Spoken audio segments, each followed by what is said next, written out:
नमस्ते दोस्तों, आज आप सभी का फिर एक बार स्वागत है मूलांक भाग्यांक सीरीज में, जिसका आप बेसब्री से इंतज़ार करते हैं। आज हम जानेंगे मूलांक 9 और भाग्यांक 9 के बारे में। तो जिनका भी ड्राइवर नंबर 9, कंडक्टर नंबर 9 है, या मूलांक भाग्यांक हम जिसे 9 बोल सकते हैं, या फिर आप बर्थ नंबर, डेस्टिनी नंबर भी बोल सकते हैं।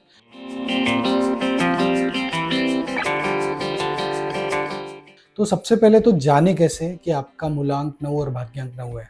तो जो लोग मेरे वीडियो रेगुलरली देखते हैं उन्हें तो पता है कि अगर आप 9, 18, 27 पे बॉर्न है तो आपका मूलांक 9 हो जाएगा। लेकिन अगर आपकी तारीख प्लस मंथ प्लस ईयर को पूरा ग्रैंड टोटल जोड़ने के बाद भी 9 आता है तो आपका भाग्यांक भी 9 हो जाएगा। तो दोनों आपके सिमिलर हो जाएंगे। तो भाग्यांक 9 कैसे कैलकुलेट होगा? फॉर एग्जाम्पल, अगर आपकी बर्थ डेट 5 अप्रैल 1998 है तो 5 को जोड़ना होगा, फिर अप्रैल के 4 जोड़ना होगा, फिर 1998 के 1 + 9 + 9 + 8 सबको जोड़ना होगा। तो 5 और 4 हो गए 9, 9 और 1 हो गया 10, 10 और 9 हो गया 19, 19 और 9 हो गया 28, 28 और 8 हो गया 36। तो 36 मतलब 3 और 6 9। तो फिर से एक बार जब आप टोटल करोगे तो इसका टोटल 9 आ जाएगा। सो मूलांक 9 और भाग्यांक 9, इस विषय पे आज हम जानकारी लेंगे और इस विषय में आज हम डिटेल में चर्चा करेंगे। अब मूलांक 9 और भाग्यांक 9 अगर आपका है तो जो आपका रूलिंग प्लैनेट है वो हो जाता है मंगल, जिसे मार्स भी कहा जाता है। सो मार्स ये प्लैनेट एस्ट्रोनॉमी और एस्ट्रोलॉजी के हिसाब से एक हॉट और फायरी प्लैनेट माना जाता है। ऐसा नहीं है कि ये सबसे हॉटेस्ट प्लैनेट है, बट कुछ और रीज़न है जिसके वजह से ये कंसीडर होता है एस्ट्रोनॉमी में और एस्ट्रोलॉजी में। कि जैसे कि एक तो ये सन के क्लोज माना जाता है, तो वो एक रीज़न माना जाता है कि सन के क्लोज होने की वजह से वो रहेगा। प्लस इसको रेड कलर का इंडिकेट किया जाता है एस्ट्रोलॉजी में। सो एस्ट्रोलॉजी में इसको रेड कलर का माना जाता है, जो कि फायर, हीट और एनर्जी के साथ एसोसिएटेड है, इसलिए भी इसको हॉट, फायरी और एनर्जेटिक प्लैनेट माना जाता है। फिर उसके बाद अगर हम बात करें तो यहाँ पे आयरन ऑक्साइड का कंपोनेंट बहुत ज़्यादा है, तो आयरन ऑक्साइड की वजह से भी माना जाता है कि ये हॉट प्लैनेट के कंसिडरेशन में आता है। फिर उसके बाद यहाँ पे वोल्केनिक एक्टिविटीज़ बहुत ज़्यादा है और सोलर सिस्टम का सबसे बड़ा वोल्केनो यहीं पे है, इसीलिए भी ये माना जाता है कि ये उस हिसाब से उग्र प्लैनेट है या फायरी प्लैनेट है या हॉट प्लैनेट है। फिर अगर हम एंशियंट एस्ट्रोलॉजी या एंशियंट माइथोलॉजी की बात करें तो उसमें ये माना जाता है कि इसको गॉड ऑफ वॉर बोला गया है, युद्ध का देवता माना जाता है। तो मतलब उसको सेनापति माना जाता है सोलर सिस्टम में।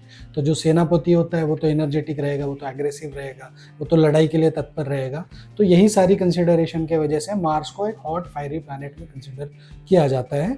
एक एनर्जी का रूलर, एक फायर का रूलर, एक मैं कहूँगा कि एग्रेशन का रूलर, एनर्जी का रूलर, फिर उसके बाद में हॉट यानी गर्मी का रूलर, ये सारी चीज़ें इससे संबोधित की जाती हैं।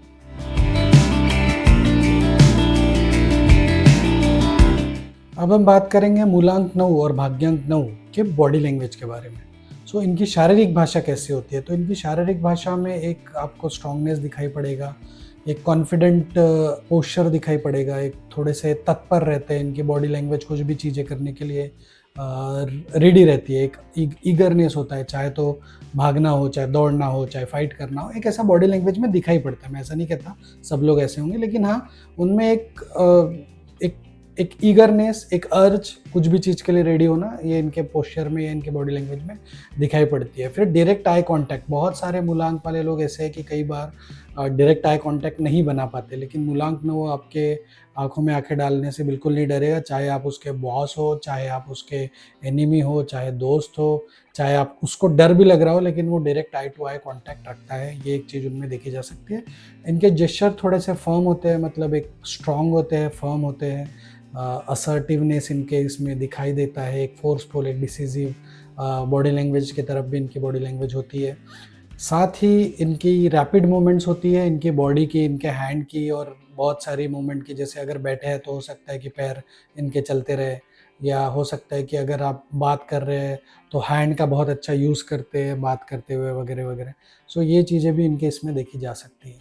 उसके बाद टेंस फेशियल एक्सप्रेशन भी इनके लोगों के देखे जा सकते हैं। भले ही कॉमेडी करेंगे, सेंस ऑफ ह्यूमर इनका अच्छा होगा, but at the same time जब आप इनको ऐसे देखते हैं, जब नया पर्सन इनको देखता है, तो हो सकता है कि इनको एक एंग्री यंग मैन लगे, एक टेंस पर्सनालिटी लगे, एक एंग्री पर्सनैलिटी लगे, एक सॉलिड मैच्योर्ड पर्सनैलिटी लगे। ये ऐसा हो सकता है कि इनकी बॉडी लैंग्वेज से जो नया बंदा इनको देखेगा, नो डाउट ये फनी होंगे, नो डाउट इनका सेंस ऑफ ह्यूमर बहुत अच्छा होगा, बट जो पहली बार देखेगा या इनको चेहरे जब ये न्यूट्रल एक्सप्रेशन में है तो उन लोगों को लगेगा कि ये बंदा बहुत सीरियस किस्म का बंदा है, बहुत एग्रेसिव किस्म का बंदा है, ऐसा इनकी बॉडी लैंग्वेज से दिख सकता है। साथ में एक और चीज़ बोलूँगा मैं, भले ही इनका स्ट्रॉन्ग और रेडी टू फाइट वाले एटीट्यूड इनकी बॉडी लैंग्वेज में दिखता है, बट फन लविंग भी होते हैं, तो ready to fun loving, adventure के लिए रेडी, एक बचपना, एक इनके अंदर एक चाइल्ड आपको भी दिख सकता है जो कि तैयार रहेगा किसी भी एडवेंचर के लिए, किसी भी फन के लिए। मैं कहूँगा कि वो इनको दिख सकता है। प्लस एक कॉम्पिटिटिव स्टांस हो सकता है। कॉम्पिटिटिव स्टांस मतलब कि जैसे कि अगर ये रेडी है, अगर इनको बोला गया कि यहाँ से वहाँ रन करना है, 100 मीटर की रेस लगानी है, तो तुरंत रेडी रहेंगे। तो एक कंपटीशन के लिए ऑलवेज रेडी, तो उनका पोस्चर और इनका स्टांस और इनकी बॉडी लैंग्वेज आपको एक कॉम्पिटिटिव तौर पे भी आपको दिखाई पड़ सकती है। साथ ही एक एम्पैथेटिक नेचर या एक बॉडी लैंग्वेज भी इनकी होती है। फॉर एग्जांपल अगर रोड पे कोई छोटा मोटा एनिमल को कोई चोट लग जाए, तो हो सकता है कि बड़ी तत्परता से ये भाग के, बड़ी एम्पैथी के साथ भाग के उसका केयर ले, उसका हॉस्पिटल पहुंचाए या उसका फर्स्ट एड करे। तो ये एक बॉडी लैंग्वेज भी आप रेडीनेस, एक अलर्टनेस, एक एम्पैथी वाला कि जो जल्दी एटीट्यूड है, जल्दी तैयार रहना है, चाहे दौड़ने के लिए हो, चाहे फाइट करने के लिए हो, चाहे किसी भी चीज़ के लिए हो, ये रेडी रहेंगे, चाहे बहस करने के लिए हो। तो एक रेडीनेस इनके अंदर, इनकी बॉडी लैंग्वेज के अंदर आपको दिखाई पड़ सकता है। एक अर्ज, एक अर्जेंसी की अर्ज इनके बॉडी लैंग्वेज में आपको ज़रूर दिख सकती है।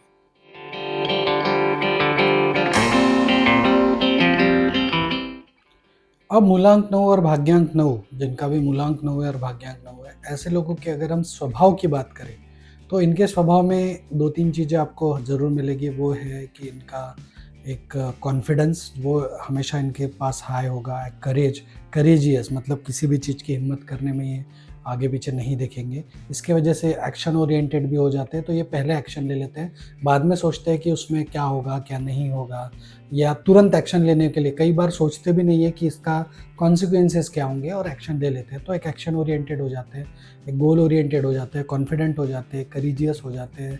साथ में इनके अंदर डिटर्मिनेशन और ड्राइव बहुत दिखेगा आपको कि किसी भी चीज़ को कंप्लीट करने का डिटर्मिनेशन भी आ जाता है। भले स्टार्ट बड़े जोरों तोरों से करेंगे, कई बार एंड नहीं कर पाएंगे, लेकिन स्टार्ट बड़े जोरों तोरों से करेंगे, ये आपको ज़रूर इनमें दिखेगा।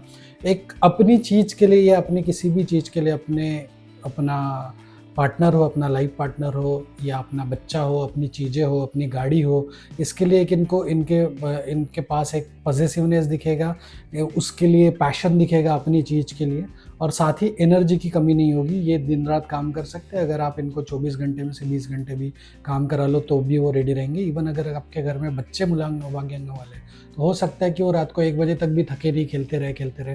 तो एनर्जी की कमी इनमें बिल्कुल नहीं होगी, क्योंकि 9 का सबसे बड़ा रिप्रेजेंटेशन ही एनर्जी है। तो मास का जो सबसे बड़ी स्पेशलिटी वो एनर्जी, तो उसकी कोई कमी इनमें नहीं रहेगी। साथ में कॉम्पिटिटिवनेस भी एक देता है, जैसे कि मैंने बोला कि ये गॉड ऑफ वॉर बोला जाता है, कि जो युद्ध का देवता है, एक सेनापति के तौर पे है। तो कॉम्पिटिटिवनेस तो नेचुरली इनमें आना है, तो किसी भी चीज़ के लिए कम्पीट करने के लिए बिल्कुल तैयार रहेंगे, चाहे वो फिजिकल कंपटीशन के लिए ज़्यादा रेडी रहते हैं rather than mental. So physical competition कोई भी चीज़ हो, कोई अगर बोल दे कि यहाँ पे ये तोड़ के दिखाना है, या ये इसको हथौड़ा मार के फोड़ के दिखाना है, तो सबसे पहले ये रेडी होंगे कि हाँ, ये मैं करके दिखाता हूँ। सो ये चीज़ें, ये कम्पिटिटिवनेस इनका स्पेशली फिजिकल वाली चीज़ों में, भले ही ये पतले हो, भले ही ये स्लिम हो, लेकिन वो मैं करके दिखा सकता हूँ वाला फंडा इनके पास ज़रूर दिखेगा। इनके स्वभाव में आपको वो चीज़ ज़रूर दिखेगी। लेकिन एक इम्पल्सिवनेस भी साथ में आ जाता है। क्या होता है कि कई बार ये लोग इम्पल्सिव फील करते हैं और ये बहुत जल्दी रिएक्ट करते हैं किसी भी चीज़ में। अगर इनको किसी ने टोका या किसी ने कुछ डांटा, तो बहुत जल्दी उसका जवाब दे देंगे, बहुत जल्दी वो एग्रेशन दिखा देंगे। भले ही बाद में जल्दी टेम्पर इनका शांत भी हो जाएगा, लेकिन शॉर्ट टेम्परनेस भी इनके स्वभाव में हम देख सकते हैं कि ये लोग शॉर्ट टेम्पर हो जाते हैं। साथ में मैं कहूँगा कि एक डायरेक्टनेस, अब शॉर्ट टेम्परनेस है तो डायरेक्टनेस भी आएगा। तो ये लोग कई बार मुंह पे बोल देते हैं, तुरंत बोल देते हैं, उसके कॉन्सिक्वेंसेस बाद में सोचते हैं। चाहे प्रिंसिपल हो, चाहे कोई और हो, कोई हेड हो इनका, वो मुंह पे बोल देंगे। तो इसकी वजह से कई बार ब्लंट हो जाता है, एकदम ब्लंटली मुंह पे बोल देते हैं, क्योंकि अपने गुस्से पे कई बार काबू नहीं रख पाते। सो इस वजह से तुरंत बोल देते हैं, बाद में रियलाइज़ होता है कि मैंने गलती की, और उस चीज़ के लिए वो रेडी भी होते हैं, वो गलती एक्सेप्ट भी कर लेंगे और मान भी लेंगे, गुस्सा ठंडा भी हो जाएगा, और उसी पर्सन को शायद प्यार से और सलाह सलाह करेंगे या प्यार से उसको बाद में जो भी चीज़ें उसको कम्युनिकेट करनी है वो भी कर लेंगे। तो ये कुछ चीज़ें हैं जो इनके अंदर देखी जा सकती है। प्लस मैं कहूँगा कि इनके नेचर में स्ट्रॉन्ग विल पावर एक इनकी आइडेंटिटी है, स्ट्रॉन्ग विल पावर इनके पास ज़रूर देखने मिल सकता है। एक इमोशनल इंटेंसिटी, लेकिन स्ट्रॉन्ग विल पावर के साथ-साथ इनको एक बच्चों की तरह भी सँभालना पड़ता है, क्योंकि भले ही ये दिखेंगे, ये ब्रॉड दिखेंगे, फाइटर लगेंगे, तैयार रहेंगे किसी भी चीज़ के लिए, फिज़िकल वर्क के लिए तैयार रहेंगे, फिज़िकल युद्ध के लिए तैयार रहेंगे, कॉम्पिटिटिवनेस के लिए तैयार रहेंगे, but at the same time इनको इमोशनल बहुत ज़्यादा इमोशनल टर्बुलेंस फ़ील हो सकता है, इमोशनल इंटेंसिटी फ़ील हो सकती है, जिसकी वजह से कई बार इनको बच्चों जैसे, अगर आपका पार्टनर कोई मूलांक हो, भाग्यांक न हो, तो आपको बच्चों की तरह इसे मैनेज करना पड़ता है, बच्चों की तरह प्यार देना पड़ता है। जैसे अब बहुत छोटे बच्चे को जिस तरीके से पुचकारते हो, वैसे पुचकारना इनको भी पड़ता है, वैसे प्यार के ये भूखे होते हैं। तो ये कुछ चीज़ें हैं जो इनके अंदर देखी जा सकती है। एग्रेशन का पोटेंशियल इनके अंदर बहुत हाई होता है। मैं ऐसा नहीं कहता सारे लोग होंगे, लेकिन हाँ, जो ये वीडियो देख रहे हैं और जिनका मूलांक 9 भाग्यांक 9 है, वो लोग एग्रेशन के लिए ऑलवेज रेडी रहेंगे या एग्रेसिव हो जाते होंगे। वो सोचते होंगे कि मैं ना हूँ, लेकिन फिर भी हो जाते हैं। साथ ही इनके स्वभाव में एक और चीज़ देखी जा सकती है कि जो भी दया वाला जो भाव है इनके अंदर बहुत कूट-कूट के भरा होता है।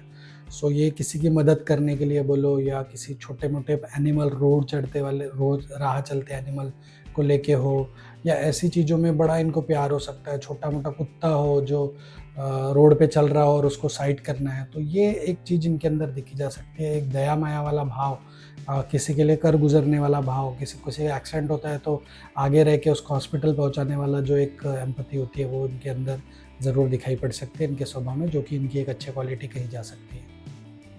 तो ये कुछ चीज़ें हैं जो इनके स्वभाव में हम लोग देख सकते हैं। ये कुछ चीज़ें हैं जो इनके स्वभाव में आपको मैक्सिमम लोगों के स्वभाव में, मूलांक 9 भाग्यांक 9 से रूल होने वाले लोगों में, ये आपको देखने में ज़रूर मिलेगा।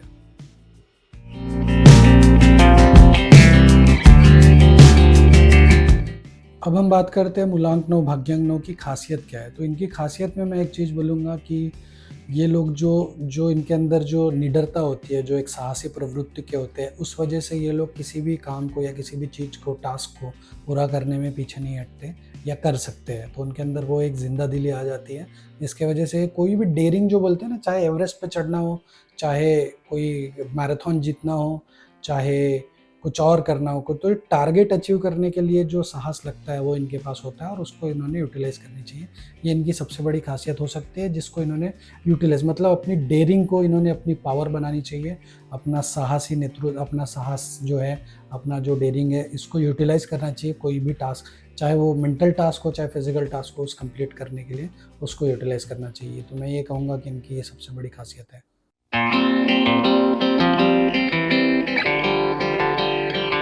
अब हम बात करेंगे मूलांक 9 और भाग्यांक 9 की खामियों के बारे में। तो खामियों में मैं कह सकता हूँ कि इनकी जो खामी है वो ये है कि ये जो शॉर्ट टेम्पर्ड और एग्रेसिव हो जाते हैं, इसके वजह से कई बार इनके रिलेशंस ख़राब हो सकते हैं, कई बार प्रोफेशनल लाइफ में इनको तकलीफ़ें आ सकती है, कई बार जो इम्पल्सिवनेस है, तुरंत रिएक्ट कर देना है, उसके वजह से इनको कॉन्सिक्वेंसेस झेलने पड़ सकते हैं। कई बार डिसीजन बहुत अर्ली ले लेना किसी चीज़ की, या बिज़नेस कर रहे तो स्ट्रैटेजिकली उसका पूरा सर्च ना करते हुए, बस इनको लगा कि इसमें रिस्क लेना चाहिए, इसमें पैसे दूसरा कमा रहा है इसलिए मैं भी कमा लूँगा, और तुरंत रिस्क ले लेना, वो इनके लिए कई बार महंगा पड़ सकता है। तो इन्हें चीज़ें करने से पहले थोड़ा सोचना चाहिए, थोड़ा पेशेंस रखना चाहिए। थोड़ा पेशेंस डेवलप करना इन लोगों के लिए मुश्किल काम है, लेकिन अगर कर लेते हैं तो बहुत बढ़िया हो जाएगा। सो ये एक खामी है, तो इनको वो डेवलप करनी चाहिए कि इनको पेशेंस रख के और एकदम तुरंत डिसीजन ना लेते हुए थोड़ा वेट करके डिसीजन लेना चाहिए, और अपने अपने एग्रेशन पे और शॉर्ट टेम्पर्ड पे थोड़ा सा ध्यान रखना चाहिए। दूसरी खामी इनकी ये होती है कि इनके पास एनर्जी बहुत होती है, तो इसके वजह से इंजरी प्रोन हो जाते हैं। तो कोई भी ऐसी चीज़ एडवेंचर करे, ज़रूर करे, एडवेंचर स्पोर्ट्स हो, बाकी चीज़ें हो, ज़रूर करे, बट इतना भी रिस्क ना ले कि विदाउट सेफ्टी आइटम्स उतर जाए, डेयरिंग दिखा दे, विदाउट हेलमेट गाड़ी में एक्सटेंड कर ले, वो महंगा पड़ जाए। फिर उसके बाद में कुछ और ऐसी चीज़ें जो विदाउट सीट बेल्ट हो, विदाउट कोई सेफ्टी बेल्ट हो, और उसके साथ ये चीज़ें कर जाए, फिज़िकल या ऐसी कोई चीज़ें और जो इनको इंजरी दे दे, तो इंजरी से बचने के लिए भी इन्हें ध्यान रखना चाहिए। तो वो एक खामी है कि ये बहुत ज़्यादा रिस्क टेकर होते हैं, स्पेशली इन फिजिकल चीज़ें, तो वो उन्हें नहीं करना चाहिए। वहाँ पे वो एक खामी इनकी कही जा सकती है। एग्रेशन वाली खामी बोली जिसकी वजह से रिलेशंस और बाकी चीज़ें खराब होती है, वहाँ पे इनको कंट्रोल रखना है। और डिसीजन लेने से पहले थोड़ा सा सोचना है, थोड़ा उस पर शांति से, सब्र से, कोई भी डिसीजन हो बड़े लाइफ के, उस पर थोड़ा सा स्टडी करके, उस पर सारे एंगल्स देख के फिर वो उतरे, वो तब इनके लिए बेहतर होगा। एक और खामी मैं इनके लिए कहूँगा कि कई चीज़ों में ये ऐसी जो फन वाली या ऐसी चीज़ें जो शौक के तौर पे की तरफ बढ़ सकते हैं, जैसे कि इनका फंडा ये हो सकता है कि लाइफ में मैंने सब कुछ करके देखना चाहिए, मैंने ये भी करना चाहिए, मैंने ये शौक भी कर लेना चाहिए, मुझे कोई मलाल ना हो ज़िंदगी में, मैंने अल्कोहल भी पी लेना चाहिए, मैंने स्मोक भी कर लेना चाहिए, मैंने ड्रग्स भी ले लेना चाहिए। तो ऐसी चीज़ें इनके लिए खामियों की तरफ जा सकते हैं, उससे इन लोगों को बचना चाहिए। शौक, किसी भी टाइप के बुरे शौक से इन्होंने दूर रहना चाहिए, कोई भी टाइप का स्मोकिंग, अल्कोहल या फिर ऐसी चीज़ों से इन्होंने दूर रहना चाहिए। तो ये कुछ खामियाँ हैं जो मैं कहूँगा कि इन्होंने अगर ध्यान दे दिया तो शायद इनकी लाइफ और स्मूथ हो सकती है। अब हम बात करेंगे मूलांक 9 और भाग्यांक 9 के रिलेशनशिप्स के बारे में। तो इनकी दोस्तों से हो रिलेशनशिप या फैमिली से हो, ये कुछ भी कर गुजरने के लिए तैयार रहते हैं, उनके लिए अपनी जान भी दे सकते हैं। बट इनका प्रॉब्लम ये भी होता है कि उन पे बहुत ज़्यादा गुस्सा हो सकते हैं, उन पे बहुत ज़्यादा चिड़चिड़ कर सकते हैं, प्रोफेशनल लाइफ का फ्रस्ट्रेशन उन पे निकाल सकते हैं, जिसकी वजह से इनके रिलेशनशिप में प्रॉब्लम आ सकती है। तो अपने गुस्से पे काबू रखें, अपने ज़बान पे काबू रखें, बहुत जल्दी चीज़ें ना करें। और कई बार जब ये लोग एग्रेसिव होते हैं और झगड़ा करते हैं, तो अपना या सामने वाले पर्सन पे हाथ उठाने में भी नहीं डरते हैं। फिर उसके बाद में उस एग्रेशन के चक्कर में बाद में इनको भले ही पछतावा हो जाएगा, लेकिन उस टाइम पे जो एक्शन ले लेंगे, उसका कॉन्सिक्वेंसेस शायद इनको झेलना पड़ सकता है रिलेशनशिप में। तो रिलेशनशिप में हाथ ना उठाए कोई भी फिजिकली, अपने आप को भी चोट लगा, मैं ऐसा नहीं कहता है सामने वालों को ही चोट लगाएंगे, हो सकता है अपने आप को भी चोट लगे। अगर यंग बच्चे हैं और अगर वो रिलेशनशिप में और उनका वो झगड़ा हो जाए, तो अपने आप को चोट लगाने वाले भी मूलांक 9 भाग्यांक 9 में आपको दिखेंगे, कि जो खुद का ही हाथ काट लिया या खुद को कहीं पे कांच पे हाथ मार लिया, ये सारी चीज़ें इन लोगों में ज़रूर देखने को मिलती है।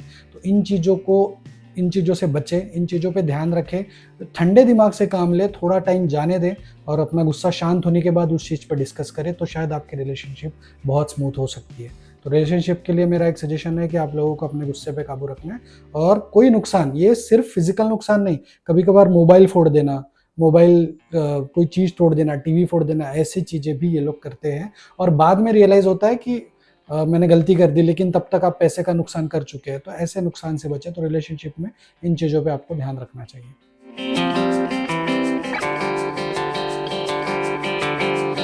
अब हम बात करेंगे मूलांक 9 और भाग्यांक 9 के करियर ऑप्शंस के बारे में, कि इन लोगों के लिए कौन से प्रोफेशंस या करियर सूटेबल होते हैं और किसमें अच्छा कर सकते हैं। तो इनके जो पर्सनालिटी है, इनका जो नेचर है, उसके हिसाब से इनके लिए ऐसे स्पोर्ट्स जहाँ पे फिजिकल स्ट्रेंथ का काम पड़ रहा है, ऐसे करियर ऑप्शन जहाँ फिजिकल स्ट्रेंथ का काम पड़ रहा है, ऐसे प्रोफेशनल चॉइसेस इनके लिए बेटर हो सकती है। सो फ्रैंकली स्पीकिंग, अब इस हिसाब से sports professional, sports player, sports related, sports management, sports related business, ये चीज़ें ऑप्शन में रख सकते हैं, वो इनके लिए अच्छे जा सकते हैं। फिर मैं कहूँगा ऐसे चीज़ें जहाँ पे एडवेंचर एंथुजियास्ट है या एडवेंचर रिलेटेड प्रोफेशन है, एडवेंचर के अलावा मैं कहूँगा कि ट्रैवल रिलेटेड प्रोफेशन है, तो वो प्रोफेशन भी इनके लिए अच्छे जा सकते हैं। फिर इनके लिए जो जा सकते हैं वो पुलिस, आर्मी और डिफेंस, ये जो प्रोफेशंस है, क्योंकि इसमें एक तरीके का इनको सेनापति की तरह जो मंगल माना जाता है, जिससे रूलर माना जाता है, तो वो चीज़ में इनको सक्सेस मिल सकता है, वो चीज़ में चांस मिल सकता है। ऑलरेडी कई सारे लोग उस चीज़ से कनेक्टेड हो सकते हैं। फिर इसके बाद मैं बात करूँगा कि मेडिकल फील्ड, और स्पेशली उसमें भी सर्जन, कोई भी मेडिकल फील्ड, लेकिन उसमें सर्जन इनके लिए सबसे ज़्यादा अच्छा माना जा सकता है, क्योंकि सर्जरी जो ब्लड से रिलेटेड है, रेड कलर जो प्लैनेट मार्स का कनेक्टेड माना जाता है। सो और मंगल आरबीसीज पे उसका बहुत बड़ा इम्पैक्ट होता है, उसका बहुत बड़ा रोल होता है। सो इसीलिए उस चीज़ से रिलेटेड या पैथोलॉजी हो गया या ब्लड रिलेटेड हो गया या सर्जिकल हो गया, सर्जरी रिलेटेड हो गया, फार्मास्यूटिकल्स हो गया, मेडिकल हो गया, सर्जिकल आइटम्स का हो गया। फिर उसके बाद में जो मेडिकल्स का जो वेस्ट होता है, जो बायोमेडिकल वेस्ट कहते हैं जिसे, वो भी इनके लिए फेवरेबल बिजनेस चॉइसेस हो सकते हैं। अगर इन चीज़ों से रिलेटेड अगर ये प्रोफेशन में जाना चाहे, तो इनके लिए डेफिनेटली वो प्रोफेशन इनके लिए अच्छे होते हैं। फिर उसके बाद में मेडिकल से ही कनेक्टेड जैसे इमरजेंसी रिस्पॉन्डर, जो इंडिया में कम होता है लेकिन फॉरेन में बहुत ज़्यादा देखे जा सकते हैं। तो इमरजेंसी को रिस्पॉन्ड करने वाले लोग, जैसे हाईवे पे जब कुछ होता है और फिर उसको जो रिस्पॉन्ड करने वाले लोग जो होते हैं वो इनके लिए सही हो सकते हैं, वो प्रोफेशन इनके लिए सही हो सकते हैं। इंजीनियरिंग में ऐसी इंजीनियरिंग जिसमें गाड़ियों का संबंध आता है, क्योंकि इसमें से कई लोग गाड़ियों के शौकीन हो सकते हैं, उनको गाड़ियों का बहुत ज़्यादा शौक हो सकता है, उनको स्पीड और थ्रिल पसंद होता है। तो जैसे जो तेज़ उड़ने वाले हवाई जहाज़ हो, एरोनॉटिक्स हो, या तेज़ उड़ने वाली गाड़ियाँ हो, स्पीडिंग वाली कार हो, स्पीडिंग वाली बाइक्स हो, इनका बहुत शौक हो सकता है। तो वो चीज़ से रिलेटेड जैसे ऑटोमोबाइल इंजीनियरिंग भी ये लोग ऑप्शन में रख सकते हैं, ऑटोमोबाइल रिलेटेड, या फिर एरोनॉटिक्स रिलेटेड भी चीज़ें ये लोग कर सकते हैं, उसमें भी ये लोग एक्सेल कर सकते हैं, या उससे कनेक्शन इनका आ सकता है। सो फ्लाइंग वाले जैसे एयरलाइन से रिलेटेड हो गया, सो एयरलाइन से रिलेटेड बाकी काम भी इन लोगों के लिए सूटेबल जा सकते हैं, उसमें भी ये लोग सक्सेसफुल हो सकते हैं। फिर मैं कहूँगा कि लॉ से रिलेटेड, लॉ एनफोर्समेंट्स और इन्वेस्टिगेशन, जैसे सीआईडी हो गया या सीबीआई हो गया, या ऐसी चीज़ें जो होती है जो इन्वेस्टिगेशन करती है, जो ऐसी चीज़ें, क्राइम हो गया या फॉरेंसिक मेडिसिन हो गया, जो इन्वेस्टिगेशन में इनको बड़ा मज़ा आता है ऐसे जासूसी वाले काम करने में और ऐसी वाली चीज़ों में, तो वो लोगों में अगर आपका इंटरेस्ट है तो वो करियर ऑप्शन आपके लिए सूटेबल भी है, आप उसको उस चीज़ के लिए ऑप्शन में रख सकते हैं। फिर कोई भी कॉम्पिटिटिंग गेमिंग या जो गेमिंग वर्ल्ड होता है, जो सिर्फ फिजिकल वर्क, जो ग्राउंड पे जो गेम्स खेले जाते हैं उसके अलावा जो ऑनलाइन जो गेम्स खेले जाते हैं वो भी इनके लिए सूटेबल होते हैं। तो ऑनलाइन गेमिंग वाले प्लेटफॉर्म या ई स्पोर्ट जो होते हैं उसमें भी ये लोग अच्छा कर सकते हैं। तो जो उसमें भी बहुत सारे कॉम्पिटिशन्स और ये सब होते हैं, तो उस चीज़ से रिलेटेड गेम्स बनाना या उसको डेवलप करना, या वो गेम से रिलेटेड प्रोफेशन का स्टूडियो बनाना, या उस गेम से रिलेटेड आप कोई शॉप या बिजनेस खोल सकते हैं। तो ऐसे भी चीज़ें आप लोग ज़रूर कर सकते हैं। इंजीनियरिंग में भी बहुत सारे इंजीनियरिंग, मैंने एक ऑप्शन आपको दिया ऑटोमोबाइल इंजीनियरिंग, लेकिन अदर इंजीनियरिंग ऑप्शंस भी जहाँ पे मैं कहूँगा कि मैकेनिकल इंजीनियरिंग हो गया, तो वो एक इनके लिए चल सकता है। फिर उसके बाद में आईटी सॉफ्टवेयर भी इनके लिए चल सकता है। सो ये कुछ ऑप्शन है जो ये लोग ये कर सकते हैं। मैंने आपको बोला कि ये जो हो गए ये profession, anything related to sports, physical work और सर्जरी और मेडिकल से रिलेटेड हो गए। लेकिन इसके अलावा भी ऐसे जहाँ पे ऐसे कोर्सेस या ऐसे फील्ड्स या ऐसे प्रोफेशन इनको सूट कर सकते हैं जहाँ पे इन चीज़ों का बिजनेस भी हो रहा है। मैंने जैसे एग्जांपल दिया स्पोर्ट्स का, फार्मास्यूटिकल्स का, मेडिकल का, हॉस्पिटल खोल सकते हो आप। हॉस्पिटल भले ही आप डॉक्टर ना हो, लेकिन अगर आप हॉस्पिटल में इन्वेस्टमेंट करते हो, आप दूसरे को बना के देते हो और वहाँ पे डॉक्टर बैठता है, तो भी आपको इनकम सोर्स हो सकता है, तो भी आप उसमें कर सकते हैं। अगर आपके पास फार्मास्यूटिकल्स की डिग्री नहीं है, लेकिन अगर आप फार्मेसी शॉप खोल के किसी और के बैठा के वहाँ पे किसी और को सौंप दो, तो वो भी चीज़ चल सकती है। फिर इन चीज़ों से रिलेटेड फ्रेंचाइजी हो गया, इन चीज़ों से रिलेटेड डिस्ट्रीब्यूटरशिप हो गया, वो सारी चीज़ें भी आपको चल सकती है। ये कुछ प्रोफेशन है जो बिल्कुल अच्छे जाएंगे। और फिर अदर प्रोफेशन, तो आप अदर प्रोफेशन में मार्केटिंग एंड सेल्स में भी आप एक अच्छा कर सकते हैं, उसमें भी आपको चल सकते हैं। और एनीथिंग रिलेटेड टू फायर और एनीथिंग रिलेटेड टू गर्मी वाली जो चीज़ें, जैसे इलेक्ट्रिकल आइटम्स हो गया जो आग पकड़ सकता है, जो फायर रिलेटेड चीज़ें हैं, जैसे एम्यूनेशन वाली चीज़ें हैं, फॉर एग्जांपल पेट्रोल डीजल है जो एक्सप्लोजिव है, पटाखे हैं, ऐसी चीज़ें भी आपको फेवरेबल है। तो इन चीज़ों से रिलेटेड बिजनेस या जॉब भी आप कर सकते हैं, या इन चीज़ों से रिलेटेड प्रोफेशन में आप ऑलरेडी इंक्लूडेड हो सकते हो कि आपका कनेक्शन ऑलरेडी पटाखों के बिजनेस से हो, या ऑलरेडी आपका जहाँ पे अग्नि है, फायर है, जैसे होटल मैनेजमेंट में भी जहाँ पे आपको दिन भर किचन में काम करना है या किचन से रिलेटेड है, आप शेफ हो, तो ये सारी चीज़ें भी जहाँ पे फायर का कनेक्शन है, जहाँ पे एक्सप्लोजिव का कनेक्शन है, जहाँ पे आग पकड़ सकती है, जहाँ पे इलेक्ट्रिकल वायर्स हैं, जहाँ पे पेट्रोल डीजल का संबंध है, जहाँ पे चार्जिंग का स्टेशन है, बैटरी का काम है, बैटरी से रिलेटेड काम है, ऐसे प्रोफेशन जहाँ पे स्ट्रेंथ एंड कंडीशनिंग है, जहाँ पे ट्रेनर बन सकते हैं आप, जिम बना सकते हैं, जिम से रिलेटेड जिम के ट्रेनर, न्यूट्रिशनिस्ट, फिटनेस प्रोफेशनल। फिर उसके बाद में मेडिकल में तो कोई भी प्रोफेशन बढ़िया ही है, उसमें नर्सिंग हो गया, चाहे आप फिजियोथेरेपिस्ट हो, चाहे आप डॉक्टर हो, चाहे आप बीएमएस हो, चाहे कोई भी, मेडिकल में तो कुछ भी चलेगा। मेडिकल पैरामेडिकल के कोर्सेज आपके लिए अच्छे जा सकते हैं। लेकिन जिम और फिटनेस एंथुजियास्ट या फिटनेस प्रोफेशनल या जिम खोल सकते हैं आप, वो भी चीज़ें आपके लिए फेवरेबल है। तो आपके पास मल्टीपल बहुत सारे ऑप्शंस हैं, आप इसमें से आपका जो भी इंटरेस्ट है, आपको जो बचपन से लग रहा है कि मुझे ये पसंद है या मुझे इस चीज़ में ज़्यादा शौक है, हो सकता है किसी को मेडिकल फील्ड में इंटरेस्ट हो, वो भी मंगल से रूल होगा। हो सकता है किसी को ऑटोमोबाइल्स में इंटरेस्ट हो, तो वो भी मंगल से रूल होगा, तो ऑटोमोबाइल इंजीनियरिंग में भी जा सकता है।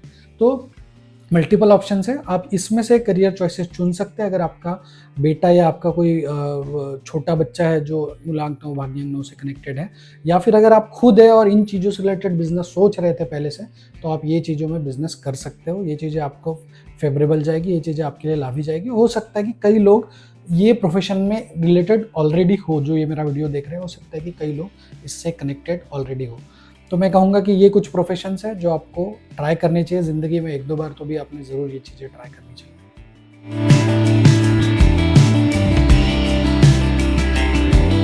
अब हम बात करते हैं मूलांक नौ भाग्यांक नौ के हेल्थ के विषय में। तो इन लोगों के हेल्थ में जो ज़्यादातर जो सबसे बड़ा प्रॉब्लम होता है कि इनको फ्रिक्वेंट इंजरी और कट्स होने के चांसेस होते हैं।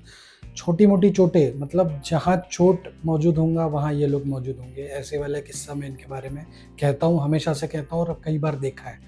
सो ये लोग बहुत एनर्जेटिक होते हैं, तो कहीं पे भी इनका हाथ पैर चलते रहते हैं। कई बार छोटी छोटी चोटें लगते रहते हैं, पैर पे लग गई, हाथ पे लग गई, हल्का सा नाखून कट गया, ये हो गया, वो हो गया, ऐसी छोटी मोटी चीज़ें। तो ये चीज़ें, और फायर से इनको खतरा होता है, तो कई बार गर्म पानी से हाथ जल गया, गर्म पानी गिर गया पैर पे, तो ये सारी चीज़ों की वजह से इन लोगों को थोड़ा बहुत छोटी मोटी इंजरी का खतरा रहता है।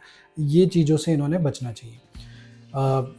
और स्पेशली ऐसी जगह जहाँ पे फायर का खतरा है, जहाँ पे शार्प ऑब्जेक्ट्स है, उन एरिया में सेफ्टी प्रिकॉशन के साथ ही काम करना चाहिए। कई बार आप इन चीज़ों से रिलेटेड काम में ही हो सकते हैं, क्योंकि ये चीज़ें आपको रूल करती है। तो आपके प्रोफेशन भी ऐसे हो सकते हैं जहाँ पे शार्प ऑब्जेक्ट्स है, जहाँ पे फायर है, जहाँ पे एक्सप्लोजिव है, लेकिन आपको सारे सेफ्टी प्रिकॉशन लेके चलने हैं। जहाँ पे फायर है तो ऐसे फायर सेफ्टी के प्रिकॉशंस, फायर से रिलेटेड, आग से रिलेटेड, उसके बाद आपके मैं कहूँगा कि जो शार्प ऑब्जेक्ट्स है उससे रिलेटेड, और जहाँ पे इंजरी हो सकती है, जहाँ गिर सकते हैं, कोई छोटी मोटी चोट लग सकती है, इन सारी चीज़ों से रिलेटेड सेफ्टी प्रिकॉशन आपने ऑलवेज लेनी चाहिए। दूसरा, ऐसी चीज़ें जो बॉडी में गर्मी की वजह से जो बीमारियाँ होती है, जो बॉडी में गर्म खाने की वजह से या गर्मी बढ़ जाने की वजह से, एक्सेस की वजह से, जैसे फॉर एग्जांपल पाइल्स हो गया, ब्लड निकलने वाली तकलीफ हो गई, या ऐसी कोई भी चीज़ जिसमें एसिडिटी हो गई, हाइपर एसिडिटी, या गैस्ट्रिक इरिटेशन हो गया, ऐसी चीज़ें जहाँ पे गर्मी, एसिड मतलब एक टाइप का फायर वाला कंपोनेंट है, एक टाइप का जो ऐसी चीज़ है जो जलाती है, जो मेल्ट करती है चीज़ें, तो ऐसी चीज़ें बढ़ने से भी आपको दिक्कतें हो सकती है। तो ऐसी चीज़ें जो इन चीज़ों से रिलेटेड है, बॉडी में ऐसी गर्मी बढ़ जाने की वजह से जो इश्यूज हो सकते हैं, वो भी आप लोगों को हो सकते हैं। और लाइफ में आपके सर्जरी या एक्सीडेंट का खतरा हमेशा बना रहता है हेल्थ में। तो ये स्पेशली ऐसे ईयर्स में ज़्यादा पॉसिबिलिटी होती है जिसका टोटल 8 और 9 और 4 आता है। तो इन ईयर्स में आपको थोड़ा केयरफुल रहना है, वो हम आगे आने वाले पॉइंट में बोलेंगे ही। लेकिन इन चीज़ों से बचने के लिए कुछ रेमेडी है, कुछ चीज़ें हैं जो मैं आपको सुझाव वाले सेक्शन में ज़रूर बताऊंगा। तो आपको लेकिन ये है कि इन चीज़ों से रिलेटेड संभल के रहना है। एक्सीडेंट, सर्जरी, इंजरी, तो हमेशा जो प्रोटोकॉल्स है वो फॉलो करने चाहिए। व्हीकल रिलेटेड हो या आपके सेफ्टी प्रिकॉशंस हो, हेलमेट हो, बेल्ट हो, सीट बेल्ट हो, ये सारी चीज़ें आपको ज़रूर रखना चाहिए। सो हेल्थ में इसके अलावा जो ओल्ड एज में जो आपको हाइपरटेंशन, क्योंकि वो भी ब्लड रिलेटेड है, तो ब्लड जब आर्टरीज पे बहुत ज़्यादा प्रेशर देता है, और वो हाइपरटेंशन जो होता है, जैसे बीपी जिसको बोला जाता है, सो बीपी से रिलेटेड भी चीज़ें हो सकती है, ब्लड रिलेटेड चीज़ें भी हो सकती है। तो इन चीज़ों का आपको ध्यान रखना चाहिए। तो ये कुछ चीज़ें हैं जिनका आपको हेल्थ पे ध्यान रखना है।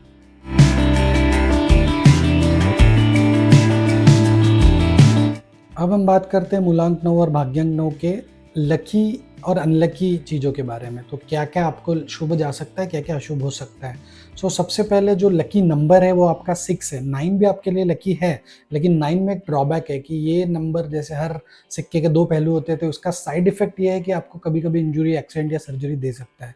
सो इसीलिए 9 को आप एज अ लास्ट ऑप्शन रखें, 6 को आप प्रायोरिटी रख सकते हैं, 3 को भी आप यूज़ कर सकते हैं एज अ फ्रेंडली नंबर, और 9 को भी यूज़ कर सकते हो। 6 को प्रायोरिटी रखिए, 9 को सेकंड चॉइस रखिए, 3 को आप थर्ड चॉइस रख सकते हैं अपने लकी नंबर के बारे में। तो लकी डेट्स भी वही हो गई जिसका टोटल 9, 6 या 3 आएगा। तो जैसे 6, 15, 24 आप प्रायोरिटी पे रख सकते हैं, 9, 18, 27 रख सकते हैं, लेकिन इन डेट पे एडवेंचर और ऐसी चीज़ें जहाँ चोट लग सकती है वो संभल के रखें। फिर उसके बाद में 3, 12, 21, 30 को भी आप ऑप्शन में रख सकते हैं लकी डेट्स के मामले में। फिर हम बात करेंगे लकी डेज में। तो लकी डेज में आप फ्राइडे, थर्सडे और ट्यूसडे को कंसिडर कर सकते हैं। बट मैं हमेशा एक बात बोलता हूँ, जो भी मेरे रेगुलर व्यूअर उनको पता है कि मैं डेज को उतने इंपॉर्टेंस नहीं देता, डेट्स को ज़्यादा देता हूँ। तो ये डेज, इंडियन लोगों को डेज मतलब वार जो है, कौन से वार अच्छे हमें ये जानना होता है, इसलिए ये वार आप ऑप्शन में रख सकते हो, लेकिन डेट्स पे ज़्यादा ध्यान रखें डेज से ज़्यादा। तो डेज में आपको फ्राइडे, थर्सडे और ट्यूसडे आप ऑप्शन में रख सकते हो। फिर हम बात करेंगे कलर्स की, तो इनके लिए लकी कलर्स क्या हैं। तो मूलांक 9 भाग्यांक 9 अगर आपका है तो आपके लिए जो लकी कलर्स है वो लाइट कलर्स ज़्यादा यूज़ करने चाहिए। वाइट हो, क्रीम हो, सिल्वर हो, ठीक है, येलो हो, ऑरेंज हो, गोल्डन हो, ये कलर आप यूज़ कर सकते हैं। आप ब्लू वाले भी शेड्स यूज़ कर सकते हैं, ब्लू, पर्पल और वायलेट वाले शेड्स भी यूज़ कर सकते हैं। रेड अगर आप स्पोर्ट्स रिलेटेड फील्ड में हो तो कभी कभार यूज़ करें जब आपका परफॉर्मेंस अच्छा नहीं हो रहा है या बाकी चीज़ों में। अदरवाइज रेड को भी आप अवॉइड कर सकते हो। रेड का जो लाइट शेड होता है, ऑरेंज हो गया, येलो हो गया, ऐसे शेड्स रेड का शेड नहीं होगा, लेकिन उससे उसमें जो उसका जो हल्का वाला जो इफेक्ट होगा वो आपके लिए चल जाएगा। बट ये डार्क रेड और डार्क ब्लैक आप अवॉइड कर दे तो अच्छा है। सो ये कुछ कलर्स है जो आप ऑप्शन में यूज़ कर सकते हो। सो आपके लिए लकी एज और लकी कैलेंडर ईयर भी वही हो जाएंगे जिसका नंबर 6, 3 और 9 बनेगा। अगर आप ये आपका मूलांक 9 भाग्यांक 9 है और आप ये वीडियो देख रहे हो तो हो सकता है आपके लाइफ के इंपॉर्टेंट इवेंट्स उन्हीं ईयर्स में हुए हो जिसका टोटल 9, 3 और 6 आया होगा। सो फॉर एग्जाम्पल हो सकता है आपको पहला जॉब 27 साल की उम्र में मिला हो, या 18 साल की उम्र में मिला हो, या 24 साल की उम्र में मिला हो। सो लाइफ के इंपॉर्टेंट इवेंट, प्रमोशन है, शादी है, वो भी इन्हीं ईयर्स में हुए हो। तो 9 आपके लिए इंपॉर्टेंट जाएगा। तो 9 वाला रनिंग एज जैसे 18वां, 27वां, 36वां, 45वां, 54वां साल, 63वां साल आपके लिए इंपॉर्टेंट रहेंगे। बट उन्हीं ईयर्स में आपको इंजरी भी हुई हो सकती है या खतरा हो सकता है। सो नहीं हुई है अब तक तो बहुत अच्छा, लेकिन आने वाले ईयर्स में ध्यान रखिए कि उन ईयर्स में इंजरी भी हो सकती है, तो तब आपको केयरफुल रहना है इंजरी और हेल्थ इशू को लेके। अदरवाइज ये साल आपके लिए फेवरेबल है। फिर दूसरी चॉइस आपके लिए 6 और 3 भी है जो आपके लिए फेवरेबल जाएंगे। तो हो सकता है कि आपके बहुत सारे प्रमोशंस, बहुत सारे इंपॉर्टेंट काम, प्रॉपर्टी खरीदना है, वो 6 और 3 वाले एज में, तो जैसे 24वां साल है, 33वां साल है, 42वां साल है, यह आपके लिए शुभ गया हो सकता है। या फिर जिस साल का उम्र 30 है, 39 है, 48 साल है, ये भी आपके लिए फेवरेबल गए होंगे। तो ये आपके लिए रनिंग एज में फेवरेबल है। कैलेंडर ईयर में भी वही साल इंपॉर्टेंट रहे होंगे, जैसे 2007 हो गया, 2016 हो गया, 2025 आने वाले साल में। फिर 2000 मैं कहूँगा कि जो 34 रहेगा वो आपके लिए फेवरेबल रह सकता है। तो ऐसे कैलेंडर ईयर जिसका टोटल 9 आएगा वो आपके लिए फेवरेबल जा सकता है। ऐसे कैलेंडर ईयर जिसका टोटल 6 आएगा वो आपके लिए इंपॉर्टेंट जा सकता है। ऐसे कैलेंडर ईयर जिसका टोटल 3 आएगा वो आपके लिए इंपॉर्टेंट जा सकता है। सो ये हो गया आपके लिए लकी ईयर्स या लकी एज या लकी डेट्स, लकी कलर्स। अब हम बात करते हैं आपके लिए अनलकी क्या रहेगा। तो अगर आपका मूलांक 9 और भाग्यांक 9 है तो आपके लिए अनलकी जो जाएगा वो रहेंगे 8 आपके लिए खराब जा सकता है, 4 आपके लिए खराब जा सकता है, 2 आपके लिए थोड़ा बहुत खराब जा सकता है। तो 8, 4 और 2 ये नंबर से आप थोड़ा जब ये नंबर आते हैं किसी चीज़ में तो आप अवॉइड कर सकते हैं। जैसे अगर आप प्रॉपर्टी खरीद रहे हो तो 842 ना खरीदे, गाड़ी का नंबर हो तो 842 ना खरीदे। गाड़ी का नंबर तो 9 भी नहीं खरीदना चाहिए। द रीज़न इज़ कि 9 नंबर ये भले ही आपके लिए लकी जाएगा बट इंजरी भी दे सकता है, इसलिए गाड़ी के मामले में 9 ना खरीदे, वहाँ पे 6 कर दें। अदरवाइज आपके लिए जो बाकी जो नंबर अनलकी के साथ साथ डेट्स, ऐसी डेट्स अनलकी जा सकती हैं जिसका टोटल 8 है, 4 है या 2 है। अब आप बोलोगे कि कई बार हो सकता है कि ये आपके इस डेट पे इंपॉर्टेंट काम हुए होंगे, आपका जॉब लगा होगा वगैरह वगैरह, लेकिन तब जो आपका रनिंग एज फेवरेबल है या कैलेंडर ईयर फेवरेबल है तो कई बार आपकी अनलकी डेट भी आपके लिए फेवरेबल हो सकती है। जैसे बड़ा काटा, छोटा काटा और फिर छोटा काटा। तो डेट्स हमारा सबसे छोटा वाला फ्रैक्शन है, सबसे छोटा वाला एरिया है, तो इसको हम बाद में कंसिडर करते हैं। जब पूरा ईयर ही फेवरेबल होता है तब कोई भी दिन पे आपका काम हो सकता है।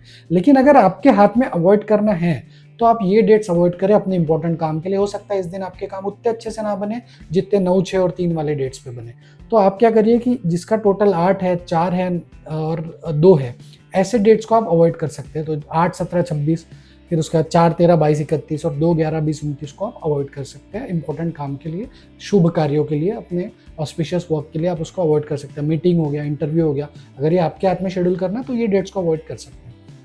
फिर जो लोग ये वीडियो देख रहे हैं अगर उनका मूलांक 9 भाग्यांक 9 तो आप फ्लैशबैक में जाके देखिए, हो सकता है कि आपको इन्हीं ईयर्स में आपको इंजरी हुई है या आपका लॉस हुआ है या आपकी चीज़ें बिगड़ी है।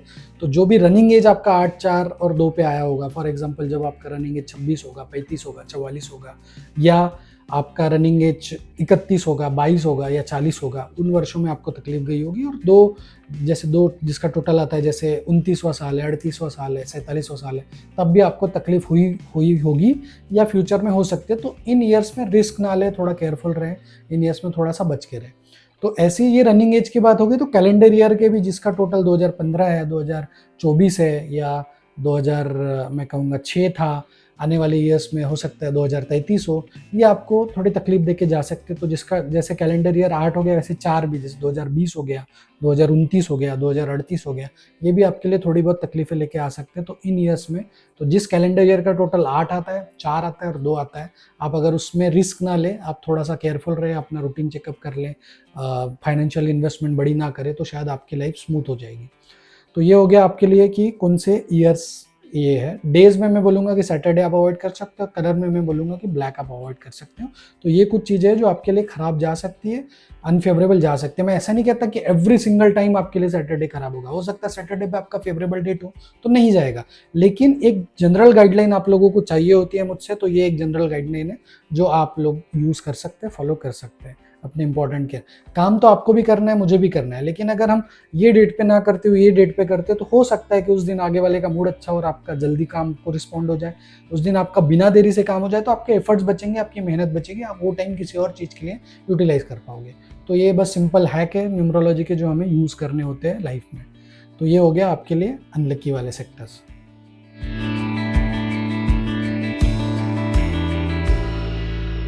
अब इन लोगों के लिए कौन से नंबर्स कंपैटिबल है, अगर हम उनकी बात करें तो इनका खुद का नंबर 9 इनके लिए कंपैटिबल हो सकता है, बट कभी कभी ईगो इशू आ सकता है। तो कंपैटिबिलिटी जैसे पार्टनर की कंपैटिबिलिटी हो, लाइफ पार्टनर हो या बिजनेस पार्टनर हो, तब आप 9 के साथ जा सकते हैं, लेकिन दोनों को अपने गुस्से पे कंट्रोल रखना पड़ेगा। 6 आपके लिए एक बेस्ट चॉइस है, 3 आपके लिए बेस्ट कंपैटिबल नंबर है। तो 6, 3 और 9 आप कंपैटिबिलिटी में यूज़ कर सकते हो अपनी कोई भी चीज़ के लिए। तो यही नंबर की चीज़ें आप बाकी चीज़ों में भी आप यूज़ कर सकते हो, जैसे प्रॉपर्टी हो गया या बाकी चीज़ें हो गई, गाड़ी का नंबर हो गया। गाड़ी के नंबर में मैंने आपको बोला कि 9 को उतना यूज़ ना करें, हो सके तो मैं कहूँगा कि आपको 6 और 3 को प्रायोरिटी देनी चाहिए गाड़ी के नंबर में। बाकी जगह पे आप दे सकते हो 9 को प्रायोरिटी, बट गाड़ी के नंबर के वक्त आपको 3 और 6 को ज़्यादा प्रायोरिटी देना है। ये आपके कंपैटिबल नंबर हो गए, आप इसको यूज़ कर सकते हैं। फ्रेंडली नंबर में आप 5 यूज़ कर सकते हैं, जो न्यूट्रल जा सकता है आपके लिए। बाकी 2, 4, 8 आपको बताया कि आप अवॉइड कर सकते हो, बाकी चीज़ें आप न्यूट्रल कंसिडर कर सकते हो। सो ये हो गया आपके कंपैटिबिलिटी के बारे में।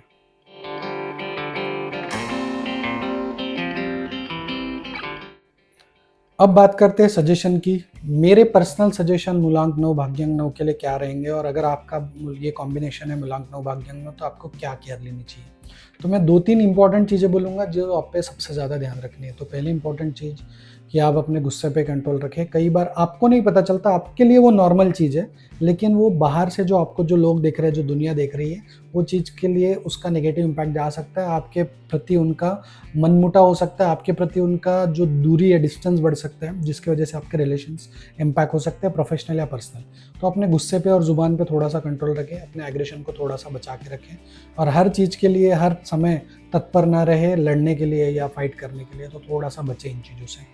दूसरा मैं कहूँगा कि आपको जो दूसरा प्रिकॉशन या दूसरा सजेशन मेरा ये रहेगा कि आप ऐसी चीज़ों से संभल के रहे जहाँ पे आपको चोट लग सकती है, जहाँ आपको इंजरी हो सकती है। नो डाउट आपको स्पीड और थ्रिल पसंद है, लेकिन ऐसे इतनी ही स्पीड अपनी गाड़ी की रखें जो आप कंट्रोल कर सकें, और अपने सारे सेफ्टी प्रिकॉशंस को ज़रूर लेके चले। देखिए, ये जो कॉम्बिनेशन है, इनमें एक्सीडेंट का और छोटी मोटी चोटें लगने का बहुत खतरा होता है। छोटी मोटी चोट लगी, 1-2 स्टिचेस लगे, वो फाइन, लेकिन अगर बहुत बड़ी चोट लग रही है, फ्रैक्चर हो रहा है, सर्जरी हो रही है, हेड इंजरी हो रही है, तो आपके साथ साथ आपकी फैमिली भी सफ़र कर सकती है। तो ये चीज़ें ना हो, इसके लिए हमेशा सेफ्टी प्रिकॉशंस आप लेके रखें। आप अपनी सीट बेल्ट लगाएं, कार चलाते हुए, टू व्हीलर में हेलमेट पहने, और साथ में ऐसे जब आप कोई फायर वाली जगह पे काम कर रहे हो, जब कोई एसिड वाली जगह पे काम कर रहे हो, जब कोई ऐसी जगह पे काम कर रहे हो जहाँ इंजरी का खतरा होता है, तो सारे चीज़ें केयरफुली करें। अपने सारे जो प्रिकॉशनरी एड होते हैं, जैसे ग्लव्स हो गया या हेलमेट हो गया, ये सारी चीज़ें पहन के ज़रूर उस पर काम करें, तब जाके आपको छोटी मोटी चोट भी लग गई तो आपके 2 दिन खराब होंगे, 1 हफ्ते की लीव लेनी पड़ेगी वगैरह वगैरह। तो ये चीज़ों से बचने की कोशिश करें। ये मेरा आपके लिए दूसरा सजेशन रहेगा। तीसरा सजेशन मेरा ये है आपके लिए कि आप अपने जो हॉबीज़ है उसको कभी दूर ना करें। अपने जैसे अगर आपको हो सकता है फिटनेस में इंटरेस्ट हो सकता है आपको स्पोर्ट्स में इंटरेस्ट हो, तो इसको कभी ना छोड़ें। जब आप इसको यूज़ करते रहेंगे, जब आप इसको डेली लाइफ में आपके रखोगे, तो आप ना मेंटल सेटिस्फैक्शन फील करोगे, जिसका फ़ायदा आपके करियर और प्रोफेशनल लाइफ पे भी पड़ेगा। Because you will not be frustrated, you will not get frustrated, और या फिर आपको ज़्यादा एक मेंटल पीस रहेगा, आप खुश रहोगे उस चीज़ की वजह से। तो अपने जो हॉबीज़ है, अपने जो शौक है, अपना जो स्पोर्ट्स है, उसको कभी ना छोड़े। ये एक मेरे लिए आपके लिए इंपॉर्टेंट सजेशन रहेगा। चौथा सजेशन मेरा ये रहेगा कि आप जब भी आपका रनिंग एज 8, 4 या 9 पे आता है, चाहे वो कैलेंडर ईयर 8, 4, 9 पे हो या आपका रनिंग एज 8, 4 पे 9 पे हो, तब आप गाड़ियाँ संभल के चलाएं। तब आप गाड़ी के सारे ऐसी गाड़ियाँ जो खराब पुरानी गाड़ी है या जो खराब हो सकती है, धोखा दे सकती है, ब्रेक फेल हो सकता है, ऐसी चीज़ें थोड़ा संभल के करें। ऐसे रास्ते जो डेंजरस है, जो थोड़े से बहुत जो झिगजैग रोड्स है और जो पहाड़ियों के रास्ते होते हैं, ऐसे ऐसे रोड पे आप ना चलाते हुए किसी और के हाथ में गाड़ी दे दें, या ऐसी चीज़ों से आप बचे। एडवेंचर से बच्चे जब आपका रनिंग एज 4, 8, 9 पे या पर्सनल ईयर 4, 8, 9 पे या जो डेट का टोटल 4, 8, 9 पे, तो ऐसी चीज़ें इन डेट्स पे थोड़ा सा अवॉइड कर ले, तो आपकी एक छोटी मोटी चोट बच जाएगी। वो चोट के चक्कर में आपका 1 महीना बच जाएगा। 1 महीने में आप और आगे काम कर सकते हो, आपके प्रोफेशन को और आगे बढ़ा सकते हो। आप 1 महीने पीछे आ जाओगे, तो ये एक चीज़ रहेगी जो मेरे लिए आपके लिए इंपॉर्टेंट सजेशन। और सबसे इंपॉर्टेंट एक सजेशन जो मैं आपको देना चाहूँगा वो है कि आपको एवरी ईयर ब्लड डोनेशन करना है। मैं 15 साल से मैं अब कंसल्टेशन कर रहा हूँ, मैं जिनका भी ये रूलिंग नंबर्स है, जिनके कॉम्बिनेशन ऐसे हैं, उनको जब मैं बोलता हूँ कि आपको चोट लगी है क्या, ये सर्जरी हुई है क्या लाइफ में, आपका सीजेरियन सेक्शन हुआ है क्या, लेडीज़ हो तो उनका सीजेरियन सेक्शन भी एक टाइप की सर्जरी है, तो इनका मोस्टली इस कॉम्बिनेशन में अगर लड़के हो तो उनका मोस्टली सीजेरियन सेक्शन होता है, सी सेक्शन होता है, या उनके लाइफ में सर्जरी होती है। तो बहुत सारे लोगों की लाइफ में सर्जरी या एक्सीडेंट का धोखा हमेशा बना रहता है, लेकिन जो लोग ब्लड डोनेट करते हैं रेगुलरली, उन लोगों को ये खतरा बहुत कम हो जाता है। बहुत मामूली चोटें लगती हैं उनको बड़ी चोटें नहीं लगती। तो अगर आपको लगता है कि इन चीज़ों से बचे, मैं आपको डरा नहीं रहा हूँ, बस मुझे मेरा बताना ये काम है कि अगर मुझे लग रहा है कि ये रास्ते पे आगे गड्ढा है, तो मैं अगर आपको पहले बता दूं कि ये गड्ढा है, तो आप थोड़ा स्लो चलाएंगे गाड़ी। सो वही मेरा पॉइंट होगा कि आप अगर ब्लड डोनेशन करते हैं, एक बहुत ही अच्छी रेमेडी है। पुराने ज़मानों में लाल कपड़ा दान कराते थे मंगल का उपाय करके, तो वो कंसिडर करते थे कि मंगल रेड सिंबल है उसका, तो रेड प्लानेट है, तो रेड कपड़े दान करा दो। तो पुराने ज़माने में ब्लड डोनेशन की फैसिलिटीज़ नहीं थी, इसीलिए वो सिंबॉलिक तौर पे एक सिंबॉलिक रेमेडी करते थे, बट उसका असली रेमेडी आप ब्लड डोनेशन करें। सो ब्लड डोनेट जब करोगे तो ये जो कॉम्बिनेशन है, इसको बॉडी से ब्लड निकालना है। एक बॉडी से ब्लड निकलने के योग आपके हैं, चाहे चोट से हो, चाहे सर्जरी से हो, चाहे एक्सीडेंट से हो, चाहे इंजुरी से हो। तो अगर आप खुद ही निकाल के ब्लड दे रहे हो, तो वो जो साइकिल है, वो जो योग है, वो पूरा हो जाता है ब्लड निकलने का, जिसके वजह से आपको चोट लगने के चांसेस कम होंगे। क्योंकि ब्लड निकलना था ना, वो कैसे भी निकले, आपने निकाल के दे दिया। तो इसके वजह से मैंने कई बार देखा है कि फिर उन लोगों को सर्जरी और एक्सीडेंट और ये सब चीज़ें के धोखे बिल्कुल ही निग्लिजिबल हो गए या हुए ही नहीं है कई सालों से। तो वो एक चीज़ आप करके देख सकते हैं। और वैसे भी इससे कोई किसी का बुरा तो हो नहीं रहा, आप भलाई कर रहे हो, आप यूनिवर्स में हेल्प कर रहे हो, लोगों की जान बचा रहे हो, तो यूनिवर्स वैसे भी बूम रहेंगे। जो आप लोगों को दोगे, किसी न किसी तरीके से आपको यूनिवर्स वापस भी करेगा। आप जब किसी की हेल्प कर रहे हो, तो वो बंदा नहीं, लेकिन कोई और कहीं ना कहीं से यूनिवर्स से आपको भी हेल्प मिली जाएगी। तो ये एक इंपॉर्टेंट सजेशन है जो मैं आपको देना चाहता हूँ। जब मेरे पास क्लाइंट आते हैं और कंसल्टेशन करते हैं, तो ये एक सजेशन मैं इस कॉम्बिनेशन के लिए ज़रूर देता हूँ और आप लोगों के लिए भी दूंगा। तो ये एक चीज़ आप ज़रूर करिए।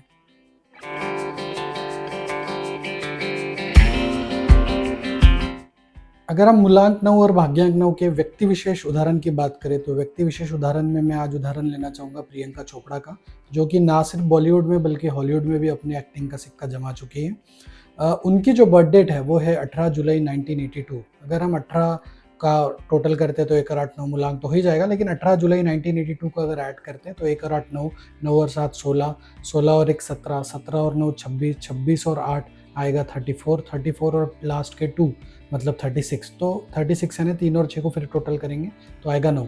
तो प्रियंका चोपड़ा का मूलांक भी 9 है और भाग्यांक भी 9 है। तो इन पे ओवरऑल देखिए, इनके एग्जाम्पल से हम समझने की कोशिश करते हैं कि 9 के लिए 9 या 6 कैसे इंपॉर्टेंट रहता है, क्या रूल करता है। तो अगर हम इनकी जिंदगी में देखें, सो पहली बार 18th एज में प्रियंका चोपड़ा मिस इंडिया बनी थी और वहाँ से उनका करियर का स्टार्ट हुआ। तो 18th एज मतलब 1 और 8 9। उसके बाद 2016 में उनको पद्मश्री अवार्ड मिला।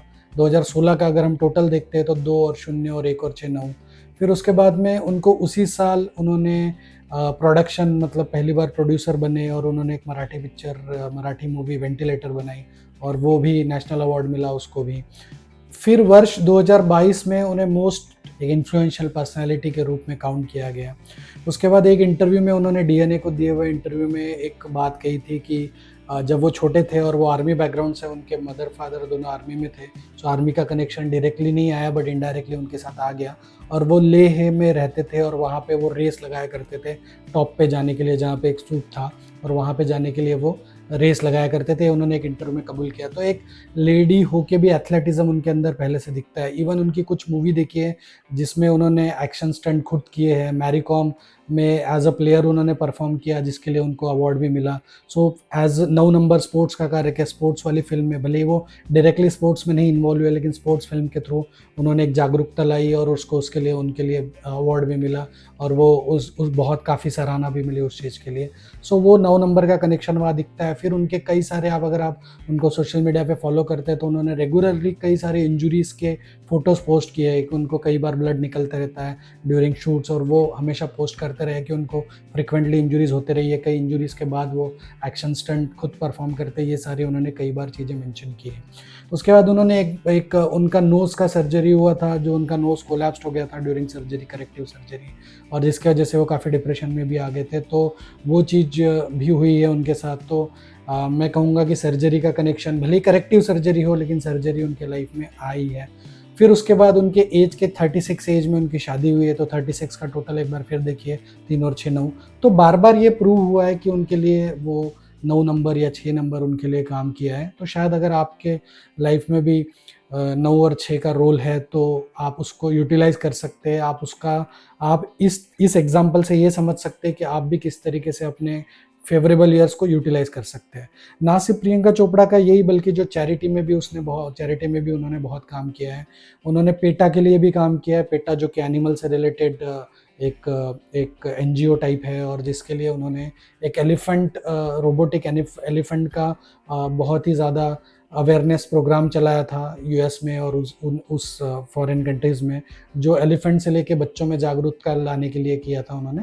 सो अल्टीमेटली उन्होंने एनिमल्स के लिए भी काम किया। उन्होंने कई सारी चैरिटी, उन्होंने यूनिसेफ की ब्रांड एम्बेसडर भी रहे। 2016 में उनको यूनिसेफ का एक गुडविल ब्रांड एम्बेसडर चुना गया उनको 2016 में ही। तो 2016 का भी टोटल 9 था। तो उनके लाइफ में बहुत सारी चीज़ें 9 पे हुई है। अब ये प्रूव करता है कि नंबर 9 के लिए 9 इंपॉर्टेंट रहेगा, 6 भी इंपॉर्टेंट रहेगा अगर आप उस रनिंग एज में। तो जैसे अब अगर आप मूलांक 9 भाग्यांक 9 के, और अभी अपकमिंग ईयर 2025 आ रहा है, तो ना सिर्फ प्रियंका चोपड़ा बल्कि और भी 9 मूलांक वाले लोग, या फिर आप जो ये वीडियो देख रहे हैं, आप भी जो मूलांक 9 से रूल होते हैं, भाग्यांक 9 से रूल होते हैं, आपके लिए भी इंपॉर्टेंट जा सकता है। सो ये चीज़ें आप यूटिलाइज कर सकते हैं। आपके कुछ प्लान होंगे जो आप इम्प्लीमेंट करना चाहते हैं, कुछ नया स्टार्ट करना चाहते हैं, तो भी आप ये सब कर सकते हैं। तो प्रियंका चोपड़ा एक व्यक्ति विशेष उदाहरण के द्वारा मैंने ये समझाने की कोशिश की है कि हम पे हमारे नंबर्स किस तरीके से असर करते हैं, वो किस तरीके से हमको डायरेक्टली इनडायरेक्टली वही चीज़ें हमको रूल करती है। तो आप भी उन चीज़ों का फ़ायदा उठा सकते हैं। अगर आपको ये चीज़ें पता है तो हम इन चीज़ों को यूटिलाइजेशन कर सकते हैं। तो मैं आशा करता हूँ आज की ये वीडियो आप लोगों को समझ में आई, और किसी वीडियो में और किसी टॉपिक पे हम जल्द हाजिर होंगे। तब तक के लिए धन्यवाद। अगर आपको हमारे ऑस्पिशियस न्यूमरोलॉजी चैनल के वीडियोस से कुछ सीखने मिलता है, या आपको लगता है कि इन वीडियोस से आपको कहीं न कहीं कोई गाइडलाइन मिलती है, या डॉक्टर सुमित के सुझावों का आपको कभी भी कोई भी फायदा हुआ है, तो आप इस चैनल को डायरेक्टली सपोर्ट कर सकते हैं। अगर आपको लगता है कि आप हमें शुक्रिया अदा करना चाहते हैं, तो अब आप सुपर थैंक्स की सहायता से हमें थैंक यू कह सकते हैं। बस आपको वीडियो के नीचे दिए हुए थैंक्स ऑप्शन पे क्लिक करके अपना ग्रेटिट्यूड शो करना है, और आपके सुपर थैंक्स से हमें और भी वीडियोस बनाने के लिए इंस्पिरेशन जरूर मिलेगी। Thank you.